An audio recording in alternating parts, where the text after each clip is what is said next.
And we are live. Welcome back to Takes by Fans. We got a great show for you today. As always, we are live every single day at noon Eastern. If you want to watch live, head over to twitch.tv/Takes by Fans. If you want to watch but not live, head over to our YouTube channel, Takes by Fans. We post all of our shows and clips of the show there on a daily basis. And if you just want to listen, we are on podcasting apps, Spotify, Apple Podcasts, Google Podcasts, iHeartRadio. So however you want to watch or listen, we've got you covered multiple ways. All right, today's a big old Saturday, and round 2 of the playoffs are starting tonight, 7:30, Bucks, Nets. I cannot wait for the series. I think this is going to be the best playoff series of the entire playoffs, and man, oh man, can the outside shooting of the Nets of the big three cripple the inside beef that the Bucks have. So we're going to be looking at that series, breaking that down today. We'll break down the Clippers Mavericks game 6. It's going to game 7, folks. We are having a game 7 that should be tomorrow, and I think it's like early. I think it's like 3:30, which is kind of crazy to have like a game 7, but hey, whatever. That's what the NBA wants. That's what the NBA gets. So we'll break down that game, do all that, and yeah, that's gonna do it for us today. So let's just jump right into it with this. That's gonna be part of the story, but we'll also kind of walk through and talk the second round of the playoffs as well. So let's just jump right into it with the stories of the day. And the first one up, folks. Tim Tebow's going to get signed, folks. He's going to be on the final roster. He's going to be playing this season. So we might as well all just get used to it, because now we're getting kind of people backing him up more and kind of saying, no, this isn't a total garbage decision. This is actually going to work. And Urban Meyer's actually smart for doing this. So now we're starting to get kind of the media backing Tim Tebow, which is just kind of in preparation to make everybody feel fine when he officially gets announced to the roster. So let's talk about Tim Tebow. I hate it, folks. Why is he getting a chance at tight end? Give somebody else. Give an undrafted rookie free agent a chance. Give him Tebow's spot. He doesn't deserve this spot, folks. He had his time. He did his thing. It's over. Know when something's over. Stop trying to drag out this professional career, Tim Tebow. Oh, man. But let's talk about it. Here we go. Urban Meyer on Tim Tebow, quote, "This is uncharted water. This is going to be very difficult in selling you Tim Tebow." Urban Meyer knows. Urban Meyer wants him. Urban Meyer is the only person that has an attachment to Tim Tebow. So when we heard those early rumors and not even rumors, those early stories where Urban Meyer was talking about it, hey, I didn't even see Tim Tebow. I didn't even know, really. He went to the coaches, and the coaches were like, yeah, he's in the best shape. And then, he went out for the second meeting, and once again, I wasn't there. I didn't even really know, and my coaches were telling me, yeah, he looks solid. So we signed him. But I never really saw him. I wasn't really endorsing him. That was all bull. Folks. We know this is Tim. They played together. Urban Meyer coached Tim Tebow in Florida. They have history together. So when Urban Meyer was kind of selling all this kind of, I wasn't the one that really brought Tim Tebow in or really started to look. Yes, you were. Who else would? Who else out of their, what coach is going to stake their reputation on Tim Tebow switching positions if it's not Urban Meyer? Come on. So let's read this article. I only got through one line and I was dying of laughter, and I wanted to save the rest for the show. So here we go. This article right here. It's going to get real funny real quick, but let's go through this article and see if there's anything good in here. Joining the Rich Eisen show on Thursday, Urban Meyer reiterated how Tebow approached the Jags' new coach. Once again, the Jags' new coach. And once again, Urban Meyer kind of saying, hey, he approached our coaches, not me. Tebow got this ball rolling with the other coaches. I had nothing to do with it. Once again, this is baloney, folks. That's truly baloney. And Tebow's former mentor at Florida about getting another shot, this time at tight end. Quote, "I'm on his foundation board. I know Tim. We talk. I knew he was getting ready to go play I knew he was ready to go play pro baseball. He mentioned that to me." What? He was ready to go play pro baseball? Come on. No, he wasn't, folks. Then let him go play pro baseball. That's kind of like, when you're trying to, get a job and you're like, well, I have a competing offer from another job, so I'm going to need like $10K extra on my salary. And then your job buys it and you're like, oh my God, I can't believe kind of I faked out the business. I faked him out. I try to, say, hey, I have competing offers, so, I'm going to need some more money here because both these jobs are similar, but I'll join y'all if you give me more money. That's Tim Tebow was doing. Hey, Urban, I'm gonna go play pro baseball. So this is your last chance to come and get me. And Urban Meyer was like, oh, okay. Oh, yeah, we want you here. I can't believe it. He's finessing. He finessed Urban Meyer. So I know Tim. We talk. I knew he was getting ready to play pro baseball. He mentioned to me that, quote, I'm in the best shape of my life, and you could tell he is. And we had a chat, and he said, well, could you have a couple guys look at me? Urban, that's all I'm looking for. Could you have a couple guys come look at me, Urban? I think I'm in the best shape of my life, even though I was already in the NFL 9 years ago. But can you just send somebody to come look at me? Urban, please. Urban Meyer. Urban, please. I just want a chance. Urban, can't you give little old Timmy another chance? That's all I'm looking for. Just send somebody to look at me. Send me to look at you. All right, I looked at you. Bye. We're not interested. I get one look at Tebow. All right, yep. All right. Thank you. We looked at you. That's it. We're done. Oh my God. Well, could you have a couple guys look at me? And I said, obviously, let me think this thing through. If it's confidential, yeah, I'll let some guys look at you. And I showed up and I left on purpose. What is he trying to say here? And I said, obviously, let me think this thing through, ... If it's confidential, yeah, I'll let some guys look at you. And I showed up and I left on purpose. Our GM was there, our tight end coach, and our offensive coordinator was there, and they put him through a workout, and they came back to me and said, my gosh, this guy's in incredible shape. He's a big athlete. Our tight end room has been struggling. They gave him some things to work on, and then they brought him back, and they came to me and said, I think we should give him a shot. So, once again, Urban Meyer's kind of like flip-flopping on here. Remember, folks, we've already talked about it, that he said, yeah, I really had, he basically wasn't even saying that he was talking to him. He was just like, yeah, some of my coaches looked at him, and then they looked at him again and said he was looking good. But even he says it right here in his own quote. This is a quote, folks. And I said, obviously, let me think this thing through. If it's confidential, yeah, I'll let some guys look at you. And I showed up and I left on purpose. What is he trying to say there? And if it's confidential, why would that matter? Because Urban Meyer doesn't want to kind of seem like a lunatic of trying to look at Tim Tebow 9 years removed. So if it's confidential, yeah, I'll let some guys look at you. But if this is going to be a media thing, I don't want my name attached to this. Once again, Urban Meyer does not want his name attached to Tim Tebow in the beginning. But now that, he's looking in the best shape of his life, I can kind of pin that on those other coaches. So my legacy so far is not getting tarnished. So, folks, he's saying it right here. So I don't really know what the hell is going on here. I don't even know what he's supposed to mean. Like this quote, I don't get this section of the quote right here. Let's just go through it one more time. So, Tim Tebow mentioned to me that I'm in the best shape of my life. That's what Tim Tebow said to Urban Meyer, and you could tell he is. And we had a chat, and he said, once again, this is what Tim Tebow is saying, well, could you have a couple guys look at me? And this is what Urban Meyer is saying now. And I said, obviously, let me think this through. So we had to think it through. How is it going to play in the public eye? How is it going to play in the media? How is it going to make me look as a head coach if I'm kind of giving favoritism to players that I've already coached that really don't deserve this shot since they're 9 years removed from this league and never has ever played tight end in his entire life. He's never been a tight end. So Urban Meyer's like, all right, let me think this through. If it's confidential, yeah, I'll let some guys look at you. Some guys, not me. I can't be attached to this. I'll let some guys look at you. But I don't get why he says this. And I showed up and I left on purpose. What is that? What is he trying to say there? And I showed up, Urban Meyer showed up, and I left on purpose.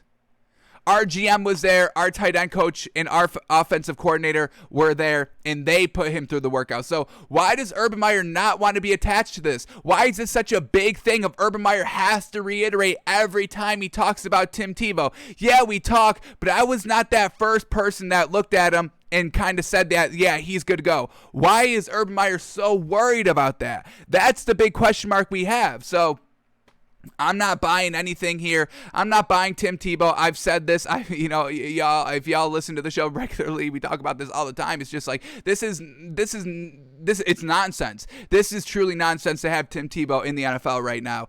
And Urban Meyer didn't even kind of want his name attached to it early, but now the media is starting to get behind Tim Tebow, and we got another story up next of a big media football media personality, ex-player media personality that's kind of defending this decision. So now that the media is getting behind him, Urban Meyer can start getting behind Tim Tebow, because Urban Meyer could just be like, yeah, I wasn't the first guy. My coach just said it, and now the media's kind of saying it too. So yeah, I think I made the right choice, or I think we are, not me, because once again, I can't have my name attached to this in the beginning. But yeah, I think that we made a good choice. I think my coaches made a good choice. What else do we get here in this article? Meyer noted that Tebow remains a long shot despite the Jags' need at the tight end position. Come on, a long shot. Of course he's going to say that, folks. He doesn't even want his name attached to him, even though he truly wants Tim Tebow on this team. Quote, what's the percentage of making the team? We don't know. This is uncharted water. This is going to be very difficult, but he's been doing great. Once again, this is uncharted territory. Nobody's ever been 9 years removed and switched positions, anything like this, and it's going to be very difficult for this man to make the roster. But he's been doing gosh darn great, and I'm loving everything I've seen of him, but I have to tone that down. I can't say it like that. But he's been doing great. We'll leave it at that. I can't, folks, are y'all seeing what I'm seeing, or am I crazy? Meyer said, quote, he's been doing great in practice. He's learning the offense, as you can imagine. He's working as hard as anybody. I think a good camaraderie amongst the team and Tim, and it's been good so far. So it's uncharted water. It's going to be very difficult for us to sign him. But he's looking good. He's looking as good as everybody else. The camaraderie, everybody's liking him. So why would we not have him on the team? So once again, folks, everybody's slowly easing the public opinion on Tim Tebow, and we're not buying it. We'll never buy it. I think it's a garbage decision. I think it makes everybody look bad. I think it makes Urban Meyer look bad. I think it makes the league look bad, that it doesn't matter what you do in your life, that, if you're a big name, if you're a big seller, then you can always be on a team because it's making money, and it doesn't really matter what your skill level is. And I think that's a bad message to send, but I don't like it. I don't like it. What else do we get here?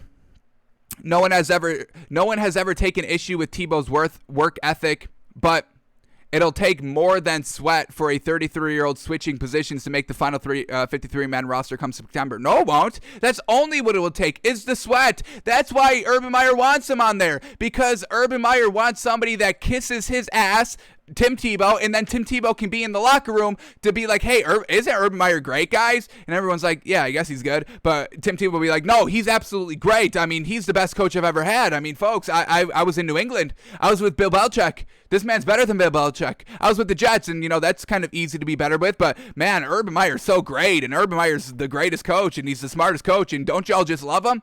And everyone's in the locker room's like, yeah, I guess he's fine, Tim. Damn, stop kissing his ass. And, Tim Tebow would probably roid out after that, but I don't know. So here we go. The question in Jacksonville is whether Tebow's popularity outside the locker room will give him a leg up over a younger player attempting to make the team. Once again, why Urban Meyer doesn't want his name attached to this. He doesn't kind of want, it's not nepotism, but this is kind of nepotism, right? The definition of nepotism's family. But, when you've coached somebody before in college and then you make it to the pros 9 years later, that's a little, it's player nepotism, I guess. Meyer reiterated that Tebow is, quote, working his tail off. Once again, that's all we hear. That's the only good thing we hear about Tim Tebow. His work ethic and his willingness or his competitive edge. That's the only thing that's ever good about Tim Tebow. And once again, that's good to have in your locker room, but if you're not productive and you're 33 years old and never in this position, that shouldn't even matter. There's other guys that are as hungry as Tim Tebow. Come on, don't kid yourself that Tim Tebow's the hungriest player in NFL history. Stop that. Stop that right now. But noted that he's pleased with how the entire locker room is competing during this stage of the offseason program. So once again, it's like, yeah, Tim Tebow's great. So is everybody else. But so is Tim Tebow. And, Tim Tebow's working his tail off. So is everybody else. But Tim Tebow's doing it too. It's like we're all like, Urban Meyer wants this man on the roster. He wants to freaking Urban Meyer. If they didn't draft a quarterback this season, Urban Meyer would make Tim Tebow their starting quarterback in a heartbeat, folks. I mean, let's not get ourselves on that either. All right, last paragraph here, quote, he certainly lived it, Meyer said, of what Tebow can bring to the locker room. Once again, what Tebow can bring to, what can he bring? He hasn't been in the league for 9 years, folks. That's almost a decade. A decade. You know how much changes in a decade? A decade? A president can't even rule for an entire decade, folks. 8 years max. And we got Tim Tebow out for an entire decade. No, he can't bring anything to the locker room. Stop it. Man. He's a guy, once again, he's a quote here by Urban Meyer. He's a guy that's as hardworking, as tough a human being as I've ever been around, as competitive. But the cool thing is, Rich, I'm finding a lot more of that around here. Yeah, because because it's not, Tebow is nothing special. He's nothing special, folks. Everybody wants to win. Everybody wants to be competitive. There's young guns, undrafted talent, people that you've just drafted that are as hungry, if not hungrier than Tim Tebow. If Tim Tebow was truly hungry to be an NFL player, he wouldn't have left the first time. He would have converted to tight end the first time when the Patriots wanted him to do that. But he wasn't hungry enough. He's like, oh, I'll go play. I have a backup option. I can go play baseball, so I'm not as hungry for football. People that are in right now, they don't have that backup option. They don't have the baseball to fall back on. They don't have anything. They don't have basketball. They don't have golf. They don't have tennis. They don't have nothing to fall back on. Tim Tebow, coming from a life of luxury. Oh, if I don't make it in football, I can be a baseball player. But no, you freaking can, because your garbage is at it too. Oh, if I don't make it as baseball, I can be on ESPN. Oh, what a hard life of Tim Tebow. So stop it, please spare me. Spare me on this Tebow garbage nonsense, folks. I'm so over it. How everybody's praising this man just because he wants to win. How bad does he want to win? Because he never won anything great. He won a playoff game because the defense was absolutely trash on the Steelers. Congratulations, Tim. Congratulations. Then you got your ass beat by Tom Brady and Bill Belichick. Congrats. That competitive edge was really there in that Patriots game, wasn't it? When you're getting your ass whooped, absolutely blown out, non-competitive game. But I guess the competitive edge wasn't there that time. I guess we give him a pass. We give Tim Tebow passes now. What is this? So that's what we're at with Urban Meyer. But once again, folks, now we're starting to get kind of people in the media talking about how this is such a great move. So Bill Cowher was on Colin Cowherd's podcast, The Volume Network, saying, have the Jags signed Tim Tebow to be a mentor to Trevor Lawrence? Oh, great. Now this man that was an absolute garbage quarterback is now being a mentor to Trevor Lawrence. What are we talking about, folks? Truly, what are y'all talking about? This is nonsense. And Tim Tebow was never good in the first place. He couldn't make it as a quarterback. Now you're thinking, oh, he can make it as a tight end. And not only that, but mentor people? If Tim Tebow was talking to me, I would tune him out. He's got nothing. I don't care what he says. I've heard him on ESPN, and everything that he says is just, it's not pro player. It's pro business. And, because Tim Tebow has the money, he can be, pro business. And that's why they put him on ESPN, to be just a mouthpiece for that, for the big business, for the football industry, for the college football industry. So he's sold out already. I'm not buying him. I would never buy Tim Tebow. If he said anything to me, I would just ignore everything he says. Everything. But Bill Cowher was talking on the Cowherd podcast, saying that he thinks Urban Meyer is playing 4D chess, that having Tim Tim Tebow on the field in that locker room because you need the players to buy into the coach. So that's what Tim Tebow does, folks. He's an ass kisser. That's all Tim Tebow is. He gets up in that ass and kisses it real freaking great. It must be great. Everybody loves him. So all the asses he's kissed, I mean, everybody's like, damn, that was the best ass kissing I've ever had. What about y'all? Y'all had that Tebow lips in your ass? That was real gosh darn good. I could take some more Tebow lips in my ass again. So let's get him here. So that's what he's going to do on the field. That's what Cowherd was saying of this 4D chess, of the mentor of Trevor Lawrence, because Urban Meyer is going to be coaching Trevor Lawrence and Tim Tebow, and then Tim Tebow's going to go to Trevor Lawrence and be like, man, oh man, isn't Urban Meyer great? Damn, he's so smart, man. Isn't he so smart? Oh man, he's just great. He's the greatest coach I've ever been around. Don't you agree, Trevor? And Trevor's like, I guess, yeah, fine. I guess, yeah, he's good. He's all right. And Tim Tebow's like, no, he's really great. He's amazing. I mean, he saved my life. He brought me here and he gave me this chance, and I'm just so freaking thankful for him and God and the Lord and all that. And Trevor's like, yeah, dude, tone it down. Yeah, he's good. But Tim Tebow just keeps going and pushes it and reiterates everything that Urban Meyer's going to say, because once again, Tim Tebow is just an ass kisser, folks. That's all he is. And now we're getting media personality to sell us more on him. So expect Tim Tebow to make the final roster, to make the final cut. So I'm glad. I hope the Jags are ready for that. I hope the Jags are pumped that Tim Tebow's going to be on your team. He brings nothing. His competitive edge is nothing new, nothing special, and I absolutely hate it. Tim Tebow, I hate it. I hate it. Tim, I'm talking to you. I hate you on the Jags. I don't even respect you. I'm fine with saying that. I don't respect Tim Tebow. If anything he does, he sold out when he went to ESPN and talked bad about college players getting paid for their likeness. I lost all respect for him for that. I lost respect that he thinks he can be above everybody else 9 years removed, switching to a new position, even though the position that his competitive edge is so good that, he wasn't even a good quarterback in this league. The one position that he was actually playing, he couldn't even make it work then, but his competitive edge is so much different. He puts in all the work, folks. Can we stop? Oh my gosh. I'm about to scream. I want to scream so much, folks. I cannot believe how everybody is buying into Tim Tebow. I can't believe it. I can't. I'm about to go crazy. I'm truly about to go crazy. I feel like I'm going crazy already. But Tim Tebow in the league. How comical. Tim Tebow, you're a clown.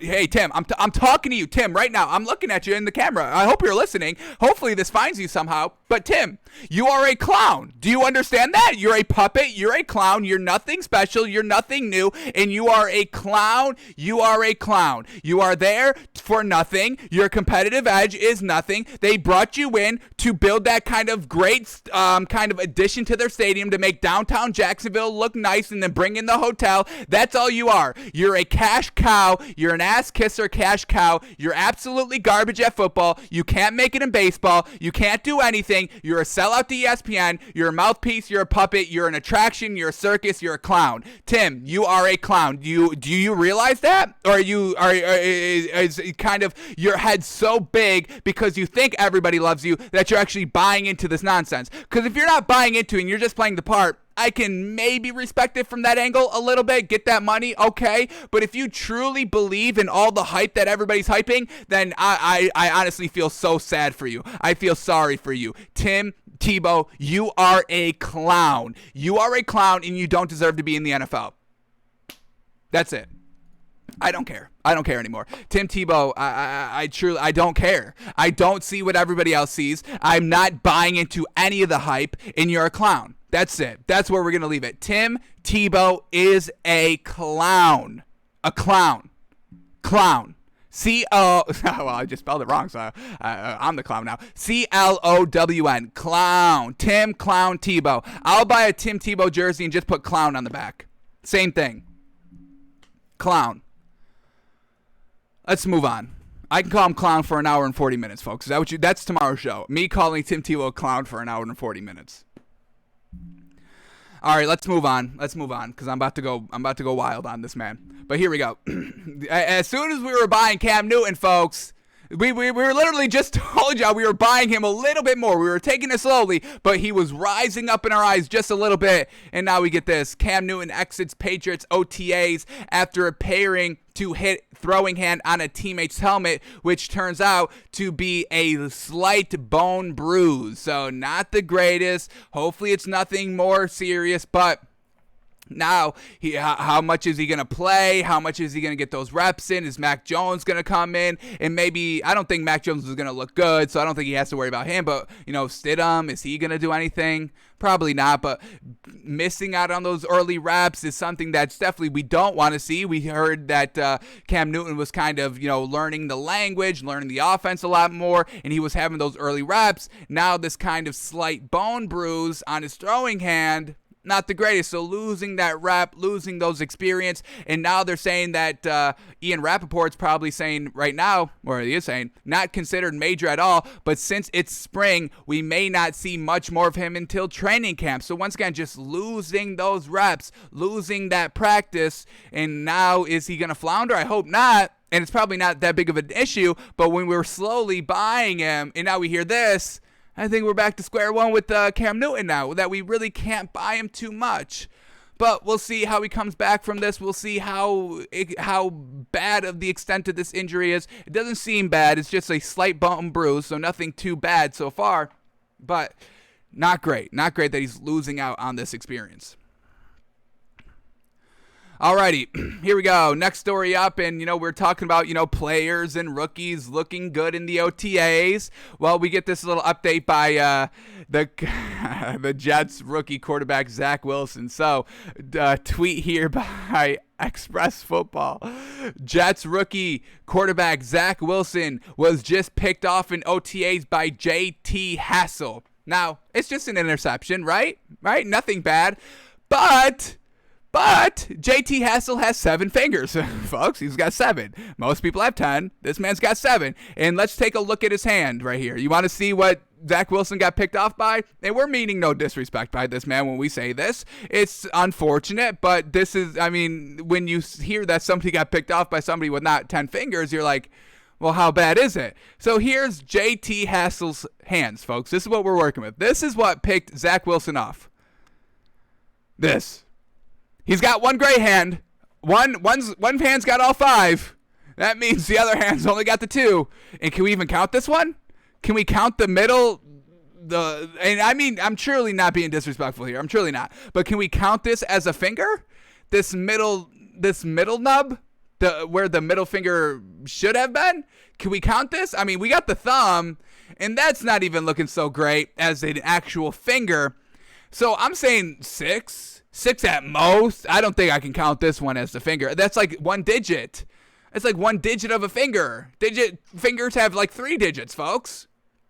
So I don't think we can count this one as a finger. So Zach Wilson got picked off by somebody with 1 full hand and one hand with 1 thumb. Not the greatest. Not the greatest. They go on. He goes on to say, Express Football, he says, in case this blows up, yes, Jets fan, I know Wilson had a good day other than that case. So just, it's OTAs. We're not taking it too seriously. We're just kind of trying to keep early tabs on players. You're going to make mistakes in OTAs. That's where you're supposed to make the mistakes. So we're not knocking Zach Wilson at all. It's just, it's a funny story that he got picked up by somebody with 7 fingers. That's all. And once again, no disrespect by JT Hassel. You can make it work. Who is it? JPP. He got his hand blown off in fireworks accident and just won the Super Bowl. So, who you can still make it work, So, and then there's Shaquille Griffin with the nub as well. Once again, making it work in the NFL. So, we're meaning no disrespect by this man. It's just, a little unfortunate that, Zach Wilson got picked off by a guy with 5 fingers and a thumb on 1 hand. So we'll see how Zach Wilson gets past this, if he can move past this, if he's not haunted by this, and let's see if he can kind of get a little bit better out here. Alrighty, here we go. Some big praise on Mike Gesicki, and a solid tight end for the Dolphins. We're big bottom. We think he's going to be kind of a big name in this league. And Travis Kelce says the same thing. So Travis Kelce, when asked who are the top 5 tight ends in the game, Quote here by Travis Kelce, quote, Mike Gesicki from the Dolphins. He's fun to watch. Nice big praise there. And so let's look at Mike Gesicki's stats. He's heading into his 4th season, getting better every year. 200 yards receiving year 1, 570 yards receiving year 2. And then just last season, 703 yards, 6 touchdowns. Let's get it going. Now, Mike Gesicki has also had a different quarterback every year. 2018, his first year, was Ryan Tannehill. 2019 was Ryan Fitzpatrick. 2020 was Tua and Ryan Fitzpatrick. Now this year is just going to be Tua, so Mike Gesicki can start getting into kind of this nice rhythm of great elite tight ends. Mike Gesicki is 6'6", perfect height for a tight end. Travis Kelce is only 6'5", folks. Kyle Pitts is, I think, 6'6" as well. Darren Waller, I believe, is 6'6". So Mike Gesicki coming in looking good out here. Has the praise, has the support of Travis Kelce, who we know is probably the best tight end in the league right now. Travis Kelce, George Kittle, Darren Waller. Think you still have to throw Rob Gronkowski in there as well. So, to have Mike Gesicki be praised by Travis Kelce, we're all about it. And this is the breakout year for Mike Gesicki. Year 2 of Tua getting better, having that kind of solid year with the same quarterback, not having to learn from a new quarterback, a new thrower of the football every year, can lock in his time with Tua. So we're definitely all about him, and he just averaged 13.3 yards per catch last season. Travis Kelce, his best yards per reception is 13.5, which also came last year. So really kind of the same right there. The same on what they can do, how they can stretch the field vertically at that tight end position, go up and play the ball like an actual wide receiver, drawing the attention of the defense to a tight end, opening up the game for your out wide receivers as well. So this is going to be great. We're looking forward to Mike Gesicki, and if you're, you play fantasy football, anything like that, if you have to bet on Mike Gesicki for a tight end and anything, take the bet, take the pick. He's going to ball out. He's got the endorsement of Travis Kelce, and that holds a lot of weight. So, love that Mike Gesicki is getting some recognition out here. Let's see how he does year 4 when everything is kind of on a nice, solid basis for this man not learning from a new thrower of the football every year. All right, the last football story to go over, I'm not the biggest fan of, and we're not trying to get too controversial on the so we'll try to toe the line and see how it goes. We just called Tebow a clown to his face, so I don't know. Maybe our career's already ruined. Who knows? Here we go. Multiple assistant coaches to lose Tier 1 status unless they receive first dose of the COVID-19 vaccine. So once again, I understand the NFL's a business. They can't take any risk of their players catching COVID or just, God forbid, I don't even want to say die, but, be impacted in any way of COVID, because that affects ticket sales, it affects the business. So I get it from that end, I do, but at the same time, forcing vaccines, I don't think is the right route. I don't think so. I know there's different opinions out there to protect everybody else, the immunocompromised who can't receive. I get it, folks, but at the same time, it's not, FDA regulated. It's for emergency use, but we still don't have long-term studies. And I know they've been researching the technology in these vaccines, and they prove safe. And I'm sure they are safe. I'm sure they are 10, 15 years down the road. They're going to be like, all right, these are truly safe. There's nothing to worry about. And I understand that. And I truly think these vaccines are safe and effective. But at the same time, there is still that 1% doubt just because we haven't seen the data, just because. But let's see what this article is all about here and what they're saying. So here we go. Assistant coaches from at least 4 NFL teams refusing to take the COVID-19 vaccine are set to lose Tier 1 status if they don't receive the first dose by the end of next week, NFL Network's Tom Pelissero reported. Losing Tier 1 status would ban these coaches from the field, meeting rooms, and direct interactions with players.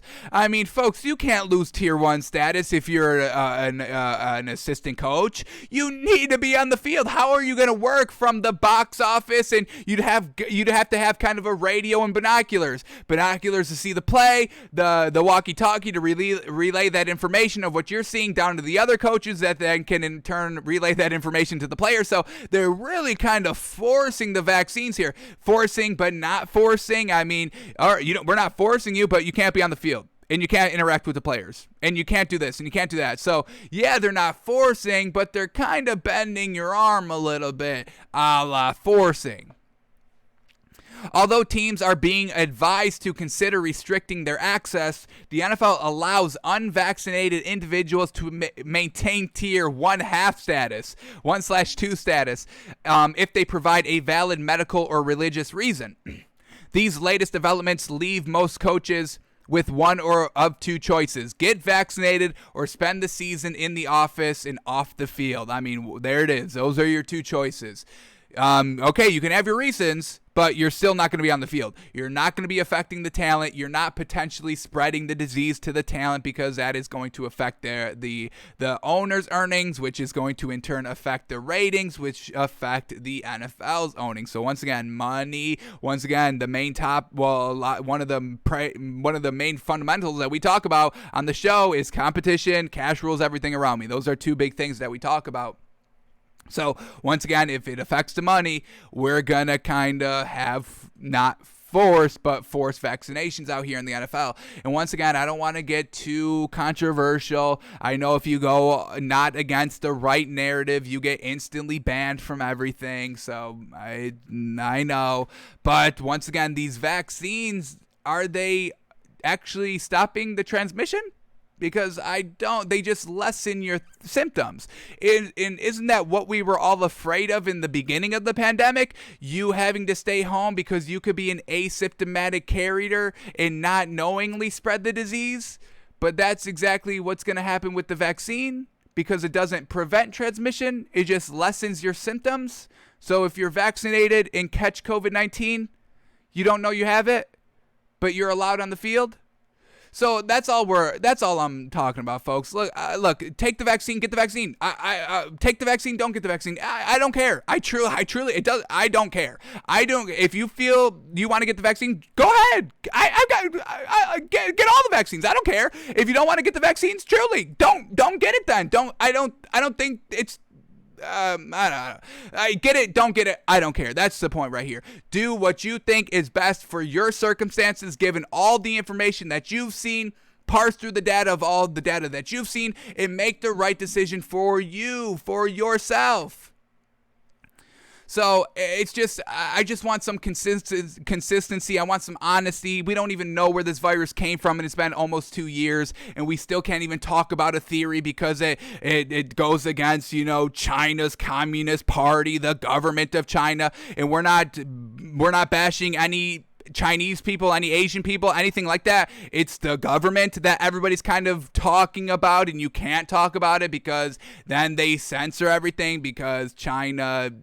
Come on, can we be honest? A little rules everything. Can we all kind of agree on that a little bit? If China doesn't like it, then it trickles down, and then we censor it as well. I mean, I think that's kind of been seen. I mean, we change movies. We change movies because China doesn't like it. The China Communist Party. Once again, let's reiterate that. Not the people of China. They're fine people. The Communist Party. And aren't we all against communists? But we allow them to censor everything that we do. It's like, once again, can we just have some consistency and some honesty out here? Because I don't think we're getting any of that here. But that's all we're going to say on the topic.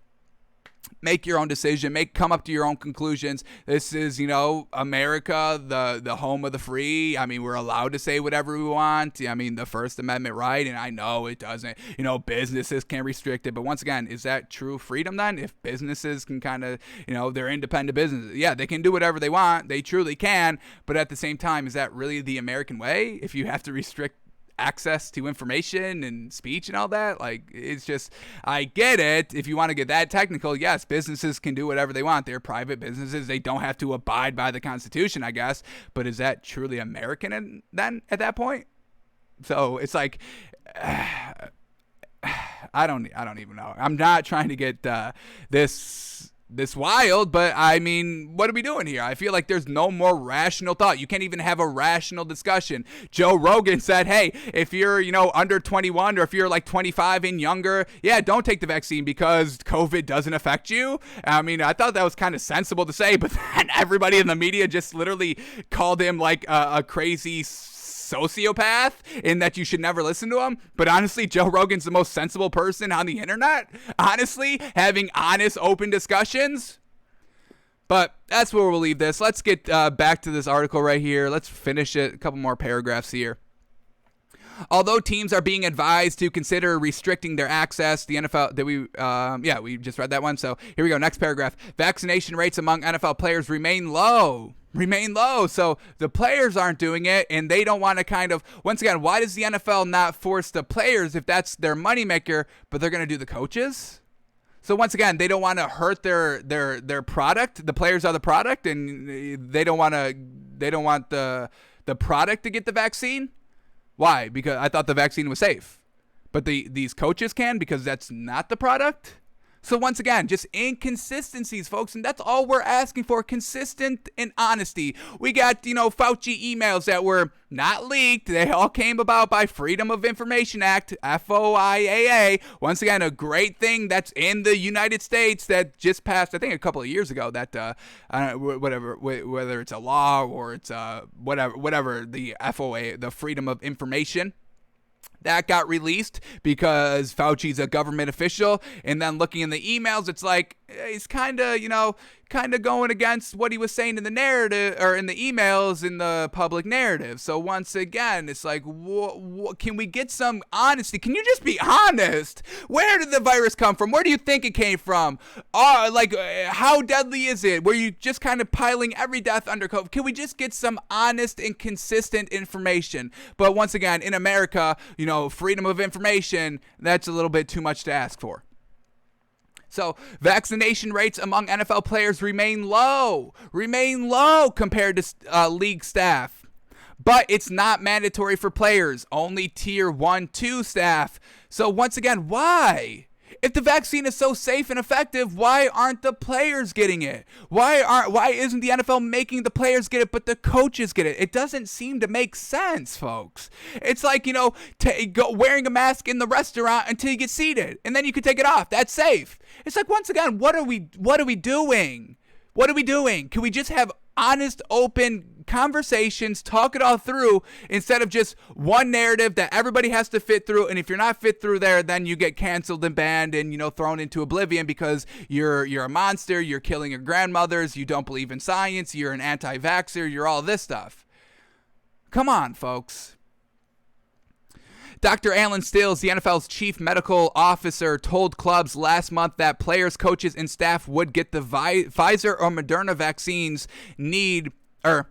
Let's start that over. Dr. Alan Stills, the NFL's chief medical officer, told clubs last month that players, coaches, and staff who get the Pfizer or Moderna vaccine need to get the first shot no later than the week of June 7 to achieve full vaccination status by the start of training camp in late July.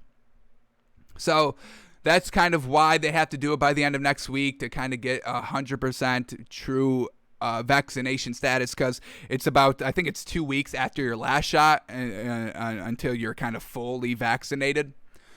So that's what they're trying to do here, get everything good to go by late July when training camp starts. So I just don't like it. I don't, once again, forcing without forcing, I don't think it's the right message, but once again, private business, you can do whatever you want, I guess, to a degree, but at that point, is it truly American at that point? Alrighty, I think we're going to get canceled after the show, folks. Calling Tim Tebow a clown, that thing that we just did with the vaccines. So it's been a good run, folks, and I've loved it. I've loved doing this. And, if this is the last time, it's been a great run. Great, almost a year. I think we're coming up on the year. I love it. Hey, 1 year, well, good enough, no? All right, let's keep going. Let's go to some non-controversial basketball stories here. Jason Kidd is expected to interview for the Celtics head coaching position. Kidd is also expected to be a top target for the Blazers job if Terry Stotts is let go. So let's go into this. Is Jason Kidd a good coach? Is he? He was a good player. Does he make a good coach? So let's go. He's already had a couple of head coaching jobs. So let's get to this. Here we go. Couple of seasons as a head coach. So we'll start here. 2013 and 2014 Brooklyn Nets. You coached them, and he led them to 44 wins. They got to the playoffs. They ended up beating the Raptors in the first round and then getting beat by LeBron James Heat in the second round. But what do they have on this team? Once again, nothing truly great. Old Kevin Garnett. I think this was like his last season. Same thing with Paul Pierce. So the team was Kevin Garnett, Paul Pierce. What else do we get here? Reggie Evans, Darren Williams, nothing great. So couldn't really do anything there. He went 44 and 38 with some kind of good generational talent, but couldn't really do anything in the playoffs. Second year, he goes to the Bucks, and, Giannis is on this team. Another kind of 41-win season, won 44 games his first year, won 41 games his second year, but then they lost to the first round against the Bulls, and this was, 2014-2015 Bulls with Derrick Rose and Taj Gibson, but Derrick Rose, he was already off. This was after injury, Derrick Rose, after MVP, Derrick Rose, so, it was all right. Jimmy Butler was also on this team. A little underwhelming there that, this Bucks team lost to them. Now, they only had Giannis their first year. Giannis, Michael Carter-Williams, nothing great. Jared Dudley, nothing great. What else do we have? They had Brandon Knight on this team. O.J. Mayo. Chris Middleton was still on this team. Jabari Parker was on this team. So, nothing truly great. But, still a little, 41 and 41, just kind of mediocre season. Next season, did they get better? No, they got worse. They went down from 41 wins to 33 wins. Didn't make the playoffs. Who was on this team? Giannis is still there. Michael Carter-Williams is still there. Chris Middleton is still there. Jabari Parker still there. Mason Plumlee still there. So basically they had the same kind of roster and they got a little worse. 2016, 2017 still in Milwaukee. Season went up a little bit. They are back at 42 wins. Still all right, mediocre, basically 500, 42 wins, 40 losses. Who's on this team? Giannis, Malcolm Brogdon they have, Matthew Dellavedova they bring in. Chris Middleton is still there. Jabari Parker is still there. Miles Plumlee, Tony Snell, Jason Terry. So once again, nothing great besides Giannis, but then they lose to the Raptors. And was this Kawhi's Raptors? Who's on this Raptors team? DeMar DeRozan, Serge Ibaka, Patrick Peterson, Norman Powell, Pascal Siakam, PJ Tucker, Jonas Valanciunas. That was a pretty solid squad. They ended up losing in the second round.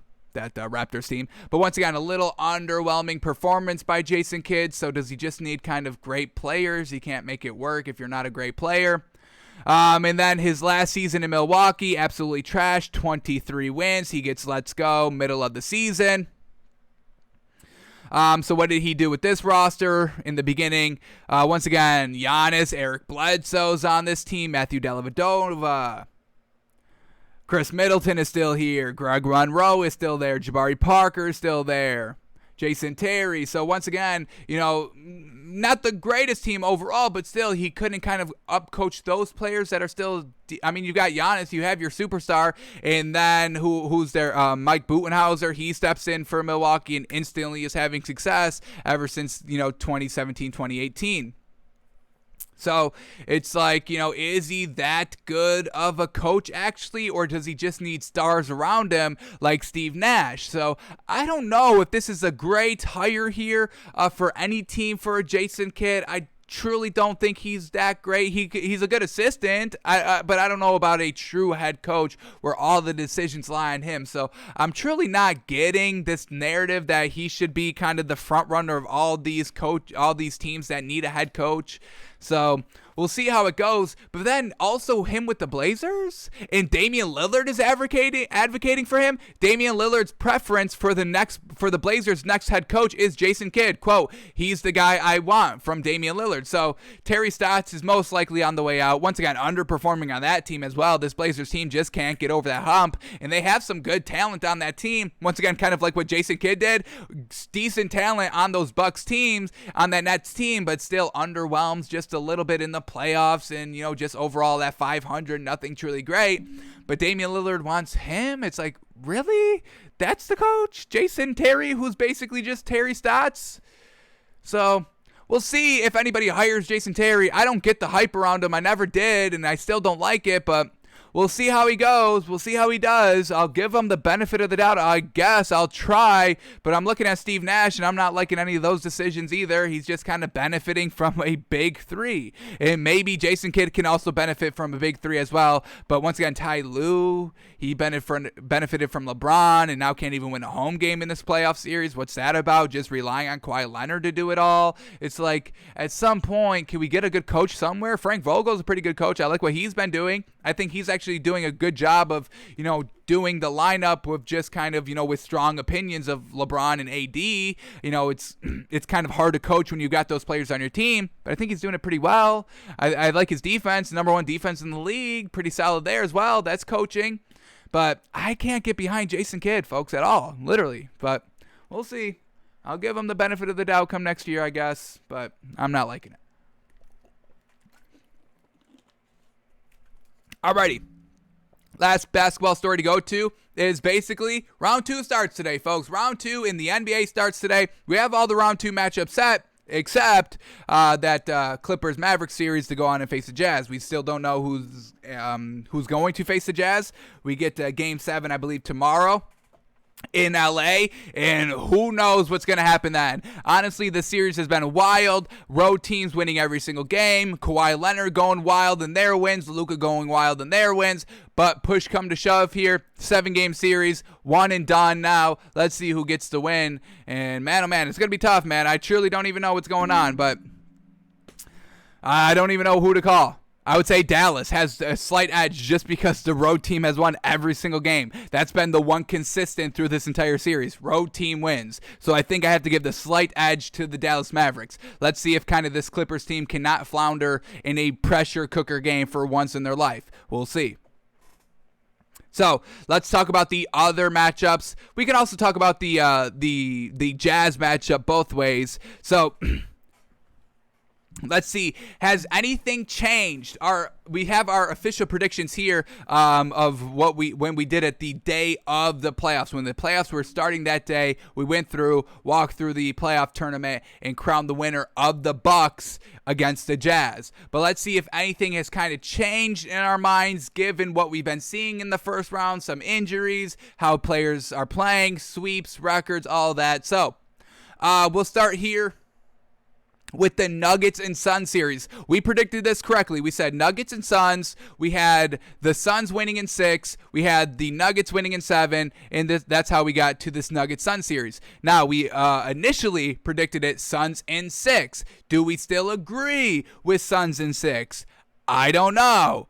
This Nuggets team, they handled that offensive pressure by the Blazers absolutely fantastic. That Blazers team was pretty freaking solid offensively. Damian Lillard was going beast mode. Norman Powell was putting up the points. CJ McCollum was still putting up the points. They won a game in double overtime where Damian Lillard could not stop hitting threes, and they still were able to overcome kind of all those offensive performances, and that was kind of originally why we had the Suns over the Nuggets. We weren't really sure if the Nuggets would be able to kind of keep up offensively in the playoffs, but it turns out they could. They did it against the Blazers. Now, we know the Suns team is pretty solid offensively, but I believe this Nuggets team is just kind of as good offensively as the Suns are.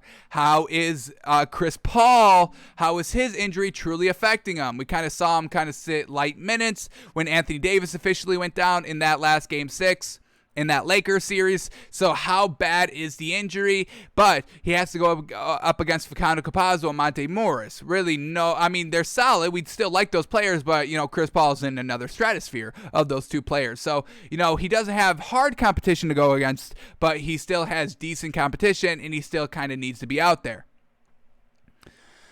Jokic against Jay Crowder down low and DeAndre Ayton. How's that going to work? He just kind of exposed Nurkic the entire series. And Nurkic, I have DeAndre Ayton and Jay Crowder over Nurkic. I'm not putting Nurkic above those two players, but still, Jokic was still able to get it done in that Blazers series. So what the Nuggets showed me was really kind of promising in that first series. And It's really going to come down to the bench and who has the depth of the scoring, and I think it's the Suns a little bit. So I think I'm going to choose.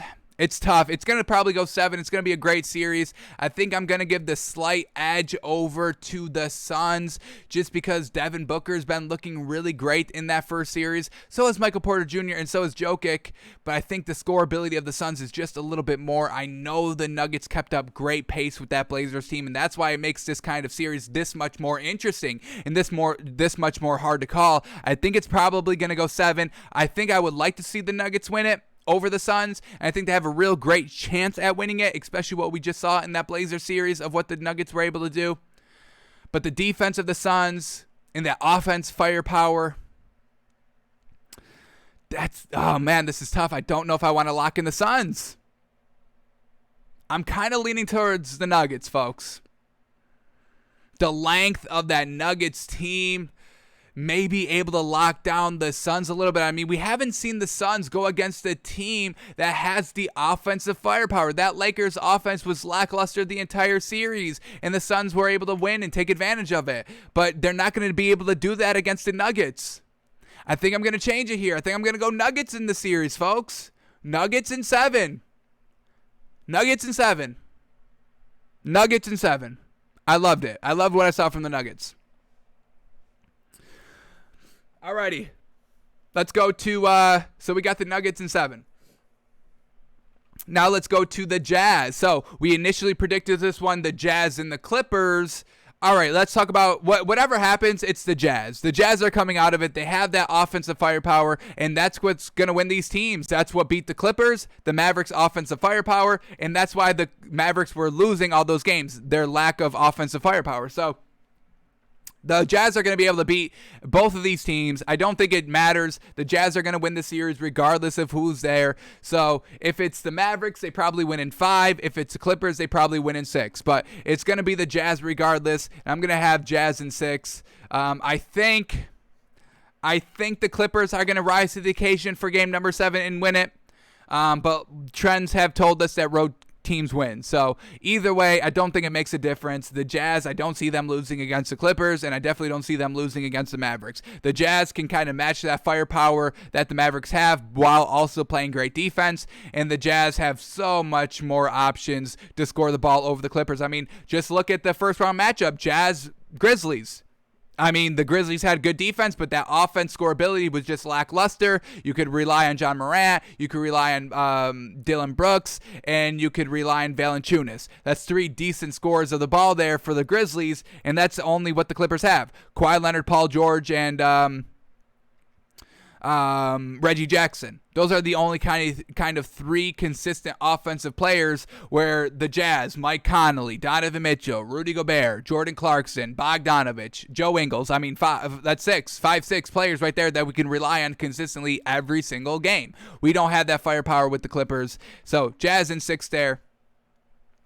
So it'll be Jazz Nuggets in the finals, which are in the Western Conference Finals, which we initially predicted Suns and Jazz, and now that it's Nuggets and Jazz, I think once again just the Jazz will just be able to overcome it. They match up fantastic 1 through 5, but that deepness of the Jazz bench is truly what's going to put them over the edge in my opinion, and it probably goes 7 or 6. We'll have the Jazz in 7 making it to the finals.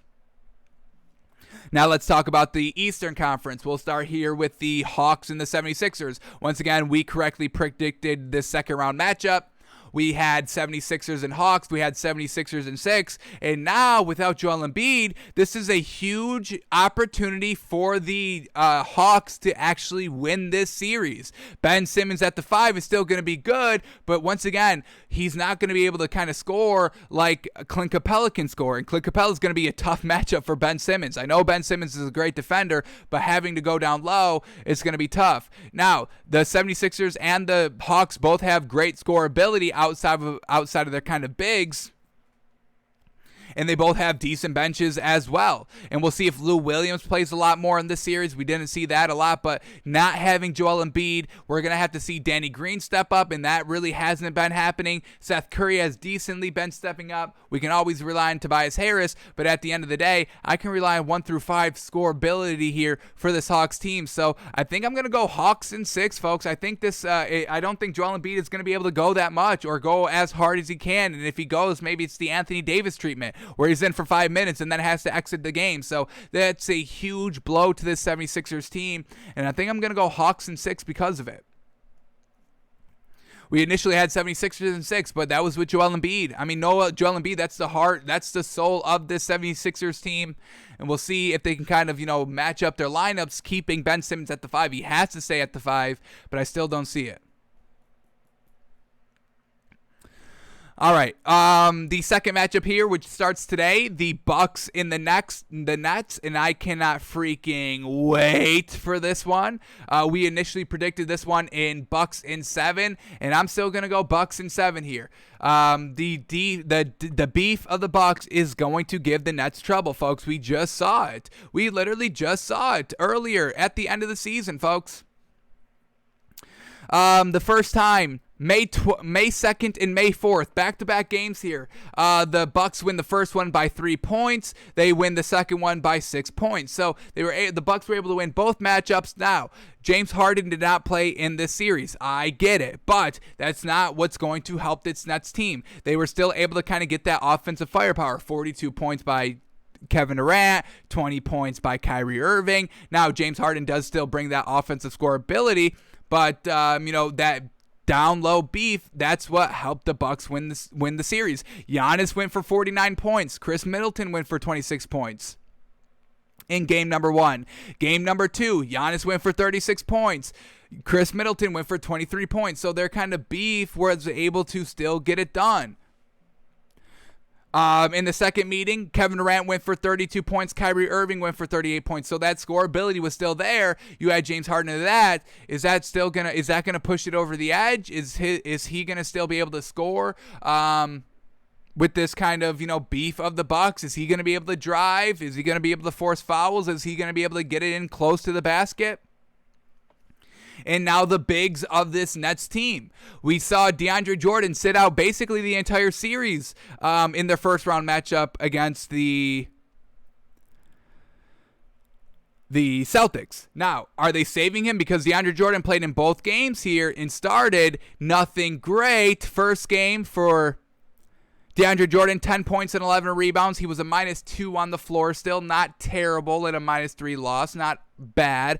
But then in the second game, 2 points, 9 rebounds, a -8 in a 6-point loss. So DeAndre Jordan truly not able to kind of get it done himself down low. Kyrie Irving was also a -10 on the floor, the second worst plus-minus on the squad. Just pointing that out there. But is DeAndre Jordan gonna be able to do it? Blake Griffin's not gonna be able to do it. We know that. I can't trust Blake Griffin. We'll see how he looks. If he's in the starting lineup, we'll see if he's still gonna be the starter like he was in that Celtics series or not. But I'm going to go the Bucks here. I'm going to believe in Giannis and just kind of that leadership of the Nets team I think is lacking. The Bucks had a little bit more rest. Both these teams had good rest. Bucks sweeping 4-0, Nets gentlemen sweeping 4-1. So they're both still going to be rested. But at the end of the day, it's the Bucks. They're going to have that home court advantage. Oh, no, they don't have the home court advantage. The Nets are the second seed. So that's going to be a little unfortunate for this Bucks team. I still don't know if it makes truly a difference here. For this Bucks team, the beef down low is going to give them fits all series, and the longer the series goes, the more kind of diminished, fatiguely, maybe mentally a little bit for this Nets team. And we know Kyrie Irving's kind of talking a lot of talk right now, saying we're uniting the entire world in this kind of series, so get behind us. I'm not buying it, and I think some leadership problems are going to occur during the season. So the Bucks, I'm going to give it to the Bucks in 7. Now, Dante DiVincenzo is also not in this game, in the series, out for the rest of the season. So what did he do in this series? He was the starting shooting guard in both the games. Yeah, starting shooting guard in both the games. 0 points, 8 rebounds in the first meeting, a +9 on the floor.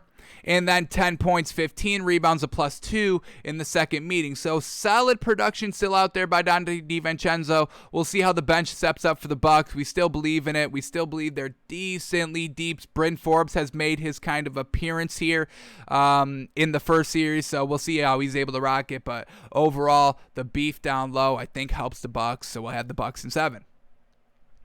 Alrighty, then we'd have the Bucks and the Hawks, and I think that once again that beef down low is going to be able to beat the Hawks. The Bucks have that outside shooting with the beef. The Hawks, they've got, not the greatest beef. Clint Capella is still good, but overall beefiness, we give it to the Bucks. So the outside shooting is still going to be good on both these teams, but I'm going to give it to the Bucks in 6 over the Hawks.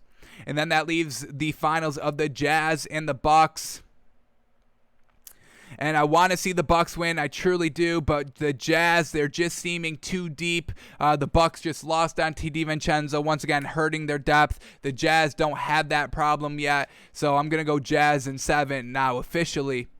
I'm still rooting for the Bucks, and I'm going to still be cheering for the Bucks to win the tournament in the finals. But overall, this Jazz, they have the depth, and that's what's hurt the Lakers so far. That's what's going to probably hurt the Nuggets. That's what maybe it's going to hurt the 76ers. And that's what's maybe going to hurt the Bucks also in this playoff run after this first series, the health and sustainability, the consistency of what they have on the floor. I think the Jazz just have it. So we're going to go the Jazz in 7 over the Bucks in the finals.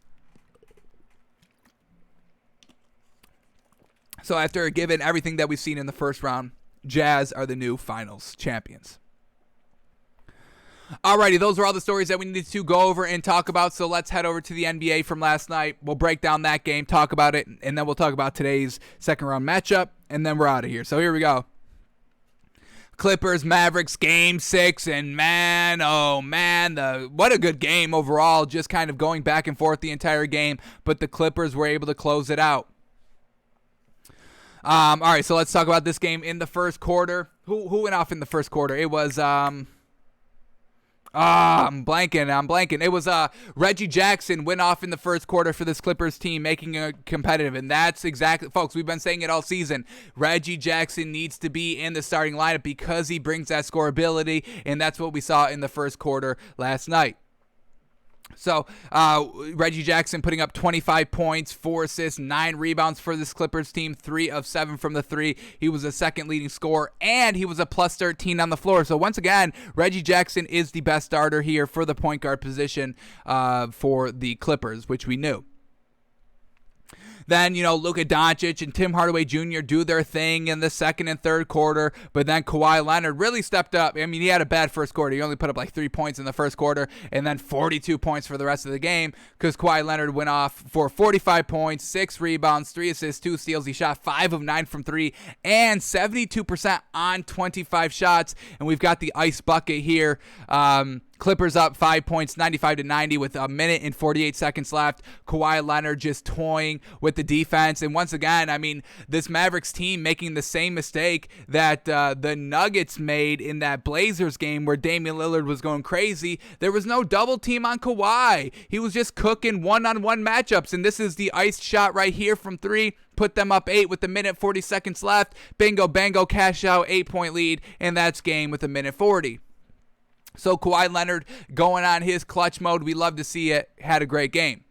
Paul George, 20 points, 13 rebounds, 6 assists, 2 of 7 from the 3. Decent game overall. 20 points. Hey, we'll take it all day.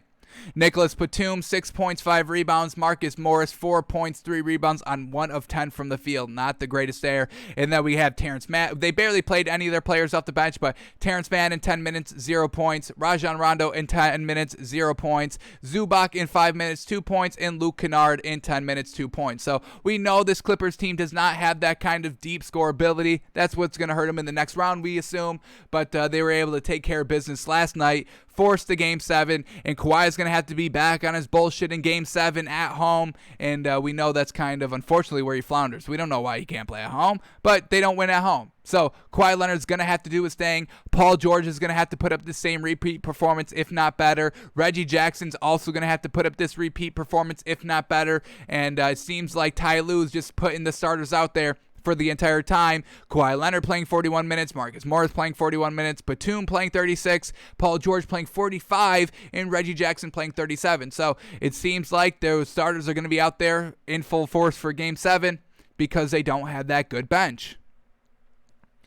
All right, the Mavericks now, and they had their good runs as well. Luka Doncic, Tim Hardaway Jr. in that third quarter, shooting almost lights out, looking real great out there. So Luka Doncic, 29 points, 11 assists, 8 rebounds, doing what he does. 2 of 9 from 3. Definitely going to have to be on that 3-point shooting in Game 7 if they want to come away with the victory of the series. Tim Hardaway Jr., 23 points. He shot 4 of 11 from the 3, really kind of going off there in the third quarter, bringing this Mavericks team life. Boban Marjanovic, not a bad game overall, 12 points and 9 rebounds. Didn't shoot the best, 38% on 13 shots, but he was still +5 on the floor, which was the best of the starters, so not bad, although he only played 17 minutes, though. So Boban, not terrible. We'll see how he plays in Game 7. But I kind of, this is the best lineup that they have, really. Boban at the 5, Kristaps Porzingis at the 4. But Porzingis kind of lackluster offensively, 7 points. He had 3 steals and 3 assists and 5 rebounds. But overall, we need him to be kind of a main scorer down low. Run some kind of pick and roll. Start feeding him down low a little bit more, because that's where you can beat this Clippers team. You can beat them down low. It's Nicholas Batum. It's Marcus Morris. Come on. There's no good defense down there, right? So I would like to see kind of, Boban and Porzingis get fed a little bit more down low. Dallas slow the game down a little bit. Open up better. That's what the Clippers, they're just kind of doubling Luka, getting the ball out of his hands. Kawhi Leonard trying to hawk down Luka on defense because, Kawhi can lock up Luka. So maybe Mavericks slow down the game a little bit, feed the low post a little bit more, let Porzingis go to work if he can. But just relying on this outside shooting, it's been hit and miss. That's why, in 6 games, you've only won 3. So Game 7, man, it's going to be wild. And then Dorian Finney-Smith to round out the starters for this Mavericks team. 11 points, 7 rebounds, 4 assists, 3 of 7 from the 3. Not bad overall. The bench, nothing great. Jalen Brunson, 7 points on 8 shots. Maxi Kleber, 0 points on 4 shots, a -13 on the floor. Yikes. What else do we get here? Josh Richardson, 6 points on 4 shots. Willie Cauley-Stein, 2 points on 2 shots. So the Mavericks, they need all their starters to get it done, and we need Porzingis to get more involved in Game 7 if they want to win. So Clippers take the win, 104-97. A nice clutch performance by Kawhi Leonard. Defense, offense to get the win. So we respect the heck out of it. All right, that leads us to the game tonight. Bucks Nets, 7:30 on TNT. First game of the second round. And man, oh man, let's see what the spread is like. Let's see who's in and out. And let's talk about this game. All right, so here we go. Let's get the line up. All righty, Bucks, Nets. Bucks +4, Nets -4. All right, Nets at home. I think I'm liking the Bucks +4. Let's see who's in and out here. Thanasis is a game-time decision, and like we know, Dante DiVincenzo is out for the season. For the Nets, Jeff Green is a game-time decision, so we'll see if Thanasis is good to go. He did not play any of those games in that Heat series. He was out for the entire time, and they're definitely going to need him a little bit more now that Dante DiVincenzo is out. So Bryn Forbes has to step up to the starting lineup, so the bench gets a little less deep.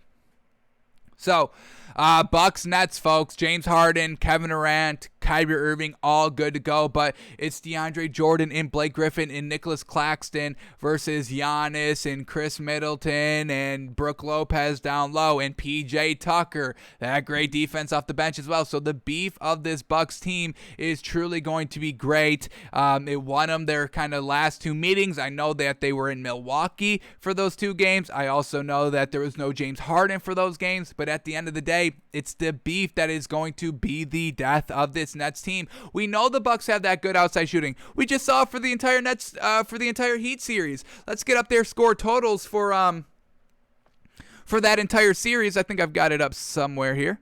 I've got their let's go to the postseason here for the Bucks. The postseason, what have they been putting up? 109, 132, 113, 120. So those are some good scoring point totals. They're not just beef down low. They do have that outside shooting. Now let's bring up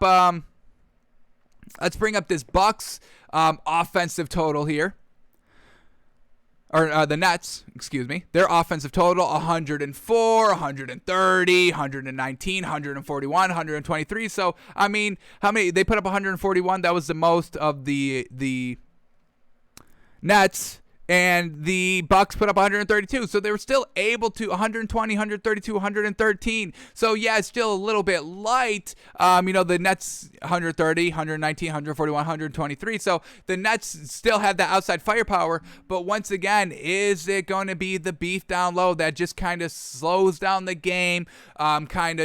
More physical game, draining game on this Nets team. We know Kevin Durant, Kyrie, and James Harden are all great, and they've been on their bullshit. We told you their point total is just absolutely kind of taking over the game by themselves, but the Bucks still kind of have that kind of ability to do that as well. Where we have, Chris Middleton, Drew Holiday's been getting it done. Bryn Forbes has been looking absolutely spectacular here, putting up the points. Who else do we get here? Pat Connaughton, Bobby Portis we can rely on to put up 10-plus points. And Giannis, like we said, going for how many did he go for in these games here? In May 2nd and May 4th at the end of the season, Giannis going for 49, Giannis going for 36. So he's able to still get his great production on this Nets team because there's no beef to stop him. So Giannis just triggering down low, and just having to rely on those outside shooters that proved that they could get it done against that Heat team. So I'm going to take the Bucks plus 4 points here. We'll take the points. We'll see how game one plays out. I'm rooting for the Bucks. I want to see them win over this Nets team, and I think the leadership and the poor beef of this Nets team is going to truly be their downfall in a nice 7-game long series, brutal, grueling series for this Nets team. And I'm going to go the Bucks in game one plus 4. Alrighty, that's going to do it for us today. Thanks for tuning in. Thanks for watching. Is anything break as we were live?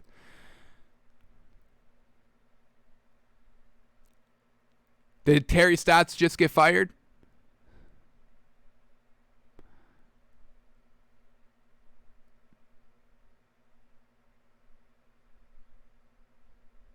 Oh, Steve Clifford and the Magic have agreed to part ways. So, Magic coach is gone, so that's going to be a vacancy to fill. That seems to be like the only breaking news, it seems like.